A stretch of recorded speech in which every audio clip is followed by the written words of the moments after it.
Bom dia, Latamcam!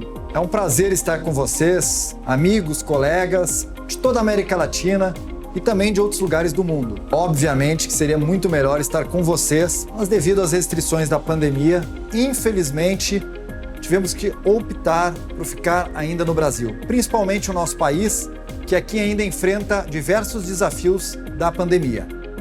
Eu gostaria de iniciar essa nossa conversa explicando um pouquinho sobre a própria Abralatas. A Abralatas foi formada 18 anos atrás aqui no Brasil para ser a verdadeira entidade representativa do nosso setor. Ela inclui as principais cane makers, Ardagh, Canpack, Crowe e Ball, mas junto conosco, numa mesma voz, aqui representando toda a nossa cadeia produtiva, nós temos diversas empresas que fornecem insumos, logísticas, maquinários e formam toda a nossa cadeia produtiva. A Abralatas, podemos dizer, aqui no Brasil, é a única e a legítima representante dos cane makers no nosso país. Isso faz com que a Abralatas tenha 4 grandes objetivos. O primeiro, muito voltado para a promoção de intercâmbio, exatamente o que nós estamos fazendo aqui no México. Intercâmbio entre os países produtores e consumidores da lata de alumínio. Entender outros mercados e entender como a lata performa em outros países. Um segundo grande objetivo é atrair a atenção do público para as vantagens da lata. Você sabe, assim como eu, a lata é a melhor embalagem. Como que nós podemos nos aproximar desses consumidores? Quais os nossos diferenciais? O terceiro é estimular o relacionamento com stakeholders em todas as esferas. O que a gente quer dizer com isso? Falarmos com a imprensa, falarmos com o governo, falarmos com outras entidades, outras empresas e também com o público consumidor. E o último grande objetivo da nossa Abralatas é atuar ativamente na defesa dos interesses. Nada melhor do que um bom ambiente de negócio para poder prosperar a lata. Então nós atuamos muito atentamente em todas as esferas de poder, principalmente com um time de Public Affairs aqui no Brasil. Como falamos de pandemia, eu acho que vale ressaltar, durante todo o início do Covid, nós tivemos uma grande preocupação: garantir a segurança dos nossos colaboradores em todo o país. Depois, com protocolos rígidos, aprovado por agências internacionais, nós, junto ao governo, através da Abralatas, conseguimos garantir a essencialidade das latas de alumínio para bebidas aqui no país. Portanto, conseguimos produzir e trabalhar durante toda a pandemia 24 horas, 7 dias por semana. Com isso, ganhamos uma oportunidade. Mudou-se, não só aqui no Brasil, mas em vários outros países do mundo, os canais de compra e os canais de consumo. E era justamente nesses canais onde a lata performava mais forte. Nas vendas dos supermercados, dos hipermercados, dos atacadões, e justamente para consumir em casa, nas suas residências, junto às suas famílias. Algo que já vinha nos chamando a atenção, que a lata vinha muito bem, durante a pandemia conseguimos ressaltar e ainda cresceu mais ainda. Ou seja, o cenário, apesar de todas as dificuldades, foi favorável para a lata de alumínio em termos econômicos.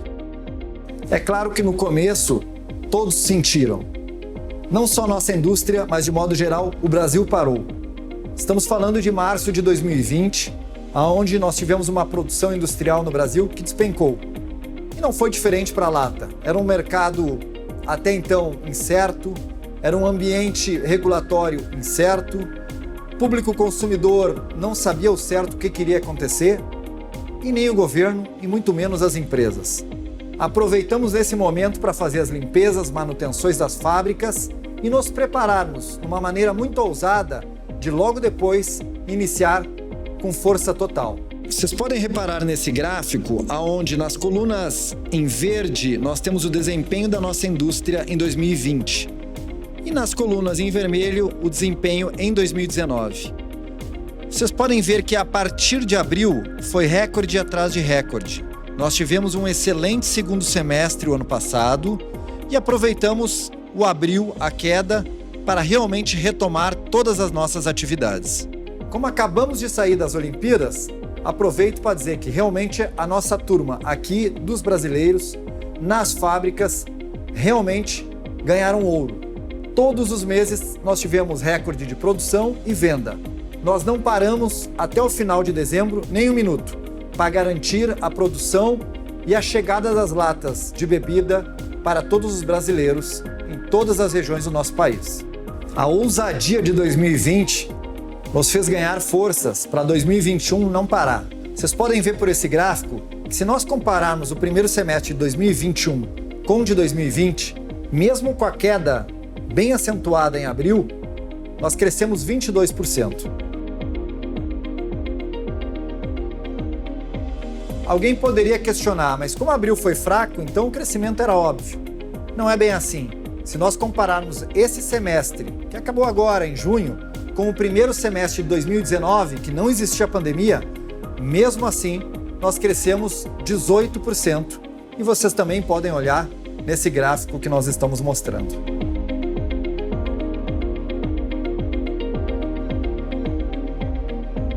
Se nós voltarmos no tempo um pouquinho e analisarmos os últimos 4 anos, nós só tivemos crescimento. Em 2019, por exemplo, chegou a 2 dígitos, com 13,7%.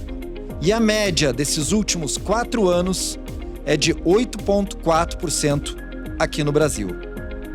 A expectativa de crescimento para 2021, ou seja, até dezembro, também é boa, com 1 dígito alto. Ou seja, é mais um ano que nós vamos estar na frente comparando com outras embalagens. Se nós formos aumentar um pouquinho essa análise e compararmos a quase 11, 12 anos atrás, vocês podem reparar que comparando o PIB brasileiro contra o crescimento da lata, nós nunca tivemos atrás, mesmo nos anos que o Brasil cresceu.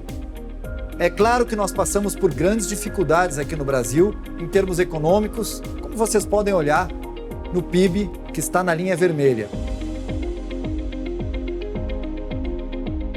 Mas mesmo nas quedas e diante de diversas crises, a lata conseguiu ser resiliente e caiu menos que a economia brasileira. E muitas vezes, quando o PIB cresceu, nós crescemos muito mais. Essa tendência não é de agora, não é dos anos atrás, é mais de uma década. Nós sabemos que o crescimento da lata é um fenômeno mundial, mas eu gostaria de explicar um pouquinho o que vem acontecendo aqui no Brasil. Uma relação muito próxima entre os brasileiros e as latinhas de alumínio. 3 motivos eu elencaria como o porquê do crescimento da lata no Brasil. O primeiro motivo é o relacionamento da cerveja com as latinhas. Os brasileiros nos últimos anos aprenderam a diversificar o seu olhar sobre a cerveja. Há 20 anos atrás, nós tínhamos 40 cervejarias no Brasil. Em 2010, esse número mais do que dobrou, chegou a 114 cervejarias. Mas o ano passado, com um crescimento constante durante todos esses anos, nós chegamos a 1.383. Com mais cervejas em 2021, mesmo com a pandemia, provavelmente a gente alcance 1.500 cervejarias no Brasil. Não é um número assustador, mas lembrando que há poucos anos atrás não tinha mais de 100. Ou seja, as cervejarias e a cerveja vem evoluindo num número muito grande aqui no Brasil. A relação cerveja, lata e brasileiros só vem aumentando. O segundo fenômeno é uma característica muito do alumínio e da lata, a sua própria conveniência. Não há dúvida, e todos vocês sabem, que a lata é a embalagem mais conveniente para várias ocasiões de consumo. O brasileiro está aprendendo a esse fenômeno e a esses ajustes que o consumidor pode ter bebendo em casa, num país com tantas praias, em clubes, em festas, no nosso carnaval e também, claro, nos restaurantes e em outros lugares que a cerveja ou a latinha cai muito bem. E o terceiro fenômeno é a questão da chegada dos novos produtos, que também acontece em outros países do mundo, mas aqui vem acontecendo de uma forma muito boa, com calma e vem atraindo cada vez mais a atenção dos brasileiros. O público aqui se deparou com algumas novidades: o vinho em lata, a água em lata e até o fenômeno hard seltzer em lata. Isso tudo muito recentemente. Além disso, nós temos as nossas latas bem brasileiras, a nossa cachaça em lata, a nossa água de coco em lata também. Além, claro, dos produtos tradicionais, suco, cerveja, refrigerante, energéticos e outras combinações. De fato, os produtos novos, cada vez mais, vêm aumentando o nosso portfólio de categorias aqui no Brasil. Crescimento vem acompanhado da palavra responsabilidade. Há mais de 10 anos, o Brasil é considerado um dos campeões mundiais de reciclagem da latinha.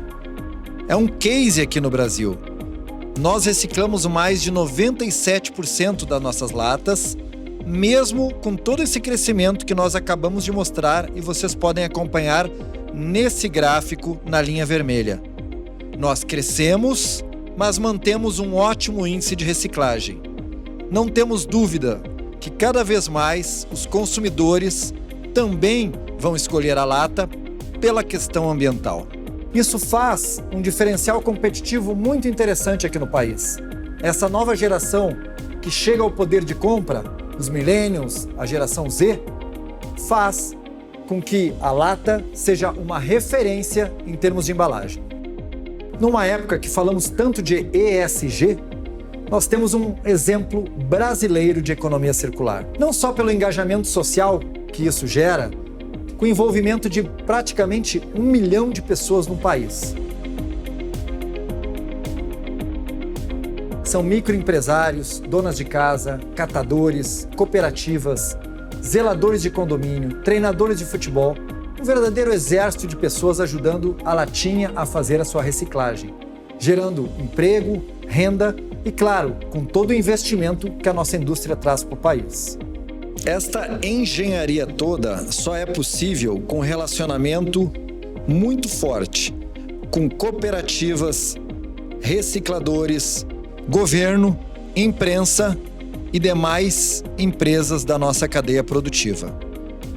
Não esqueçam que o Brasil é um país com dimensões continentais. Garantir a coleta da compra da sucata nos níveis que nós estamos falando, de 97%, realmente é um desafio que nós temos. Além disso, isso tudo contribui demais com o meio ambiente de forma geral. Com a questão da redução dos gases, nós evitamos a emissão de 19 milhões de toneladas de gás de efeito estufa. E é claro, eu não poderia deixar de falar um pouco sobre futuro. Se nós compararmos o consumo per capita dos brasileiros com outros países, seja da Europa, próprios Estados Unidos, nós podemos ver que há uma grande pista, uma grande oportunidade aqui no Brasil. Nós não deixamos de investir em nenhum minuto. Nos últimos anos, nós tivemos as expansões das linhas de produção e diversas fábricas novas. Para os próximos 1, 2 e 3 anos, o total de investimento programado, estimado para o Brasil, é de mais ou menos $1 bilhão, com 3 novas fábricas chegando no nosso país. Vocês devem imaginar a importância da chegada de uma nova fábrica no Brasil. Geração de renda, geração de empregos, novos recolhimentos de impostos, enfim, oportunidades. Por falar em oportunidades, eu trago aqui uma novidade. A chegada do Cada Lata Conta, um programa europeu que pela primeira vez está chegando nas Américas. Sucesso já em vários países do mundo, o programa visa, aqui no Brasil, incentivar, inspirar e conscientizar, principalmente a reciclagem da latinha. Vai ser um programa inédito e que nós estamos apostando muito para o futuro do país. Se vocês quiserem entender um pouquinho mais sobre a chegada do Cada Lata Conta aqui no Brasil e também sobre a própria Abralatas, não deixe de nos seguir nas nossas redes sociais. Eu gostaria de desejar um ótimo evento a todos vocês e agradecer a oportunidade ao Raul e ao Luiz. Principalmente, fiquem com muita saúde. Obrigado.